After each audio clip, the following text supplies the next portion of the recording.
Welcome back to Gold Derby. I'm Christopher Rosen. I'm so pleased to be joined by Kelsey Mann, director of the blockbuster Pixar film Inside Out 2. Kelsey, congratulations on this film's success, obviously. Just like a Yeah. massive win, I think, creatively and obviously financially. I guess just to start, you've been a key member of Pixar for years. You worked on several films. This is your feature film debut though as a director. Like talk like what went through your decision to take this step, or like what was it like when you were approached to take on this obviously beloved franchise? It was kind of out of the blue, and I never thought I'd ever get a chance to direct a movie at Pixar. Like it took me a long time just to get a job there, and I worked in the story department. That's where I started, and I applied right after I was out of college, and I got rejected, and so it took me like 10 years working in the industry, taking night classes to try to get my skills up to the a point in which I thought I could apply again and maybe have a shot. So it took me about 10 years when I finally was able to reapply and get a job. And so I was excited just to work there as a story artist. And I'm like, this is how I want to retire, is a Pixar story artist. So I never thought that I would do anything more than that. And I started to get opportunities to be a story supervisor and did that on a couple films. And then it led to a meeting with Pete Docter, who directed the original film, and now he's our chief creative officer at the studio. It was a meeting with him and with Jim Morris, the president of Pixar. And I had no idea what the meeting was about. It was just like Pete, Jim, Kelsey in Jim's office. And I'm like, what is this meeting about? This is either going to be the worst meeting in the world or the best one. And it ended up being the best one because that's the one where they asked me if I'd be interested in going off and thinking of telling another story in the Inside Out world and directing what would become Inside Out 2. And so I never thought I'd ever get that opportunity. And I felt nothing but excitement and joy for getting that offer. It was very quickly followed up by, anxiety, I guess. It's Sure. funny looking back on it. I'm like, oh, everything I was feeling about this film or about doing this film is what kind of ended up on the screen. It's like it's Riley's battle between her joy and her anxiety at her console. And that's kind of like how it was making this movie. There was that balance between wanting to do something great and can't believe that I have this opportunity. And also like the anxiety of like, I want to make sure I do this right. Mhm. That's awesome. You meant like obviously anxiety being such a main part of the film. I find it so obviously like I was thinking anxiety not presented as a villain, which I think you could easily maybe do, but obviously that's not like in the DNA of the first Inside Out with sadness. So I was like, okay, that's really Yeah. nuanced and I think really great. But I guess I was also wondering like how do you just conceptually, I guess, like talk about anxiety in a way that you could have like my daughter is 6 years old, loves the film, is able to understand it, but I'm Yeah. 46 years old, able to understand it. A teenager, Yeah. I'm sure, is able to understand it. How did you Yeah. kind of like thread that needle? Because I find that so it's I think one of the big successes of the film is that you did do that. So I guess how did you do that, I guess, in terms of like It's it's anxiety? it's one, you just have to making it part of your goal and your intention and talking about that, because like I because I've got two kids. I've got a son. When I started the movie, my daughter was 13 and my son was 14. They're now 16 and 17. But at a certain point, like I realized there's not there's not a lot of movies where I can say, let's all go to that Saturday night in the theaters and we all want to go. I'm like, man, there's not enough movies these days that do that. And those are my favorite movies. Growing up, if I think about like all the stuff that I love, the movies I love are the ones that like everybody wants to go see together. And they're really fun movies. And they're also movies that I want to watch again and again. Like that's my jam. That's my favorite. Those my favorite movies are movies like that. The Back to Yes. the Future kind of movies where there's lots of really great movies that are like that was amazing, and you ask like, do you want to see it again? And you're like, no, I don't. I do not want to see it again. Like those are great movies, but I don't want to make those aren't my favorite movies. And so I said that's kind of my goal of what I want to do. And how you do it, like how do you I guess it was really important to me that to make sure that it wasn't I didn't want teenagers just to like this movie. I wanted to like it. Maybe part of it's like uh I wanted to make sure that I could relate to Riley. Is I was a teenager a long time ago, but there's a lot of things that we all deal with that are universal. You know what's really helpful too, I find, is with the Inside Out world is it's a world all about Riley's emotions, and we all have those emotions, no matter where you are in the world or how old you are. There's something very universal about the concept in general. You know, we all have joy, we all have anger, we all have sadness. Um, sadly, we have a lot of anxiety all over the world, Mhm. and I think what makes it so that like adults can relate to it is it's not like the film is going to end in which anxiety is like perfect, like we took care of it, it's all done. It's always like I made a movie about anxiety, but I still have to remind myself every time I go out and do a big Q&A in front of a large audience, like I have to remind myself it, for my anxiety to have a seat, Mhm. and be like, tell her like, I'm okay. I've prepared for this. Thank you for your help. And but I've got it from here, and like, it's something you have to continuously manage and kind of deal with. It's not like a checkbox thing where you're like, I'll never have to deal with those feelings ever again. It's always something you have to continuously work with. I love that too. And I think I mean, like the way the movie ends too, in terms of like, again, I think for like a different kind of kids movie or whatever, it could be like, and Riley's great and I'm a good person, right? Like, and that's like the success, but like having her like core beliefs and being like, all of these things can be true. Like you can be a bad friend, but also a great person and maybe a good friend at different, Yeah, like all of those, like I just found that like really beautiful and nuanced in the way you kind of show that. And I really feel like that is another reason why I think it speaks to so broadly to so many people and like what's such a success because it is like yeah, you're not like putting your scale on like your finger on the scale, right? It's like this is just like yeah, everybody has got issues and like it doesn't yeah, make them a bad, they're not bad even if they do a bad action, right? Or like say something that yeah, like that kind of thing. I just thought that's like really cool. I think that's like very yeah. subversive, I guess, almost. Yeah, yeah. I mean, that was a big goal. A lot of this movie is about learning to accept and love yourself, flaws and all. So the movie needed to end with like flaws and messiness, even headquarters, like we have construction come in and it's like there's stuff everywhere. And I could have ended epilogue with like, and here's the new headquarters and it's all done. And I'm like, wait, that's the complete opposite of what the movie's about. We need to end with headquarters messy, and it's I don't even know when it's going to be done. It's going to take a long time for them to have headquarters all like completely finished and ready to go. I don't know when it'll be ready. Even myself, I feel like if I look at my own headquarters, I'm like, what's it like in there? I don't think it's perfect. I think it's definitely better than when I was a teenager, but it's not going to be this perfect place that's completely done. Yeah. So we needed to end the film with kind of like flaws and messiness. And I mean, that's the last shot of the movie is Riley looking at herself in the mirror. I kind of had that idea a long time ago that I wanted to end the movie with Riley looking at herself in the mirror and seeing pimples and and flyaway hairs, and like so much of what we're so trained to do is to make a beautiful image, especially at Pixar because everything is started from scratch, so you can kind of create perfection because you're making it, and I really didn't. I wanted Riley to look like a real kid.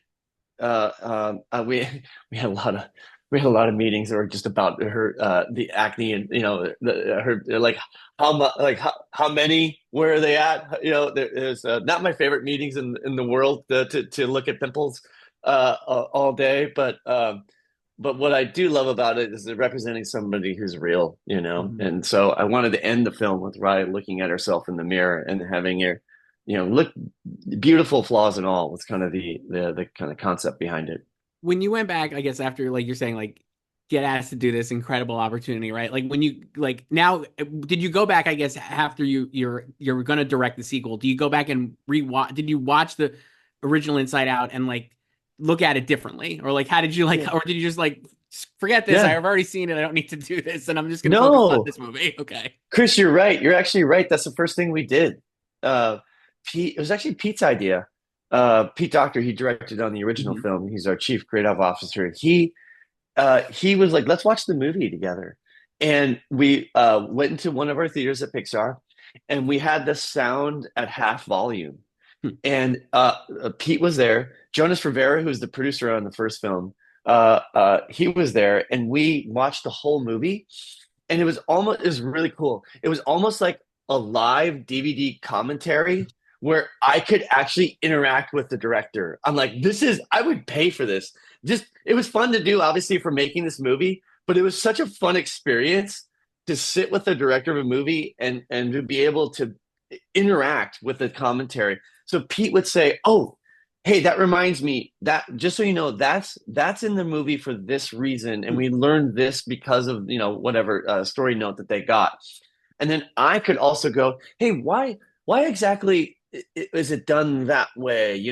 And I could ask questions, and then, "Oh yeah." And it was a really fun way to get information about the film that may not be totally apparent and present from watching the movie on your own, and there's a lot of great lessons learned, of like, oh, that when we made that little switch in Joy's character, it kind of made it work, and it was from that screening I remember watching and hearing the last line of the movie, which is Joy saying, "After all, Riley's 12 now. What could happen?" And I'm like, well, that feels like that's because at that time I didn't know what I was going to do. And it was kind of open. Pete's like, "I don't have an idea. I think you'd be a good person to go off and think of an idea." So I'm like, well, that feels like a great option, is exploring, answering that question, which feels like her becoming a teenager feels like the right next step. Yeah, and I think obviously I think it was as it turns out. You talked about Yeah. yeah, we talked about anxiety. I guess like and obviously I think you mentioned Joy. I think like Amy, it's a great Amy Poehler voice performance. I think all the casting is so great. Maya Hawke's anxiety is fantastic, and I guess like I feel like you could have probably gone a lot of different ways with that character. Obviously, like Yeah. why was Maya obviously is not a teenager, but she's played so many like young like I think people know her from Stranger Things or whatever, so she is Yep. like teen adjacent certainly, even though she's older than Yeah. that. I guess like why was that the right person for anxiety? I guess. Yeah, you're totally right with the age. I did want there's a little bit of like old emotions, new emotions, Hmm. and there's almost this generational divide between them because the new emotions, like the old emotions, been there for many, many years, and they kind of know Riley, but now things are changing, and in come these new emotions. They're almost like a younger group that better understand what Riley's going through during this time. Kind of feel that way a little bit like a parent, where you feel like you know what you're doing, and then all of a sudden you hit this new world, and suddenly you feel like out of touch and older, and you're like, "What's happening?" So I kind of wanted a generational divide between the two of them. So we were kind of looking at somebody who could represent that. And you're right, Maya kind of, does kind of fit that a little bit. But like the part that I really love about Maya, we we met we actually met over Zoom the first time we did a an audition.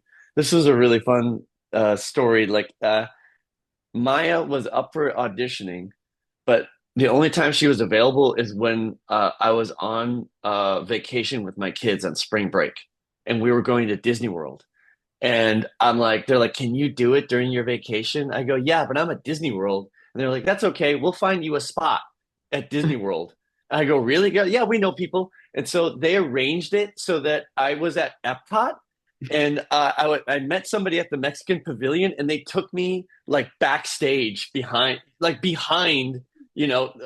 area in Disneyland. So I got to kind of go backstage there at Disney World, and I jumped on Zoom and met Maya, and I pitched her why I wanted to make the movie and what I wanted it to be about. And a lot of that's the loving and accepting yourself, flaws and all. A lot of it's a lot about self compassion and self acceptance, and she immediately connected to it emotionally. And her talking about how that resonated to her, just like she started to tear up and I started to tear up. I'm like, oh my gosh, she really gets why I want to make this movie. And then we started to play around with do the audition and play around with the material. And she did such a great job. Maya's so great because anxiety is all about being in fight or flight mode. Mhm. It's all about protection and like, look at, you're always kind of constantly calculating what could go wrong, right? So she's very smart and she can think. I'm like, she's one of those people that you can't keep up with and they're thinking 10 things at once and you're like, man, they're so smart, but I'm exhausted. I can't keep up with them. Maya is so good at talking really fast and she can take a huge block of text and just like da da da da da da da da, and kind of go. So she has that energy. But the part that I really, really loved about Maya, and it goes to something you kind of said earlier, like anxiety is the antagonist in the film, but she's doing it from a place where it's not evil or mean. She's doing it out of love and protection. So you could really feel the love and humanity uh, behind Maya's performance. You could just feel that she loves Riley, Mhm. and she kind of has that side to it. So I remember hanging up with Maya, and I'm like, that was fantastic. I called Mark, our producer, and I was like, that was pretty awesome, Mark. And he's like, yeah, she is perfect. And I'm like, let's do it. I reach out and offer the thing, and then I went back into Epcot and continued going around the world with my family. It was amazing. Isn't That's that really great? good. Yeah, I know. I I love that guess story. like no, it's really good. I guess like like you mentioned like at the beginning here, we'll wrap up here after this, but you mentioned at the beginning how like you were so like spent so long trying to get into Pixar, right? And like all like, Yeah, and I guess having been there, obviously, like as an outside observer, incredible track record of success before Inside Out, obviously, like since Toy Story, these are some of the best movies, animated or not, that like have been around in like the last yeah. 30 years. I guess having being inside there, what makes Pixar like Pixar at this point? Like for you, like why is it so consistently able to hit these highs as I a studio? I think the key to it, it's a really unique place. Like every single person that works at Pixar is there for the same reason and this has the same goal, which is to make a great movie. It's not always true everywhere you go. Some people have like, why are you here? Like, what's your goal? What are you doing? But there, every single action, every single note is in pursuit of making and telling a great story. And it's universal, no matter who you are at the studio. That's everyone's motivation and goal for being there. And the other thing I think that's unique about it is um, everybody there um, it just knows what they do. They're so passionate about making films, and I think the key to Pixar is the secret thing that I don't think people really realize is iteration. Hmm. We just make the movie over and over and over and over again, and we do it through storyboarding. We take the script and we'll draw it out, and then we'll edit it together, and then we watch it, and we do that every 3 months. And so on this film, we had 9 screenings of the movie, and you're also doing stuff in between. You're having little, we call them rough assemblies, where you're looking at here's Act One. Sometimes you'll look at the whole movie. So we're constantly making the movie over and over again, and each time changing it to hopefully make it better. Right. I think you hit the mark on this one. Kelsey Mann, director of Inside Out 2. Thank you so much for doing this. It's great hearing you talk about the film. Thanks, Chris. It was lovely to talk to you. Thanks, Yeah. man.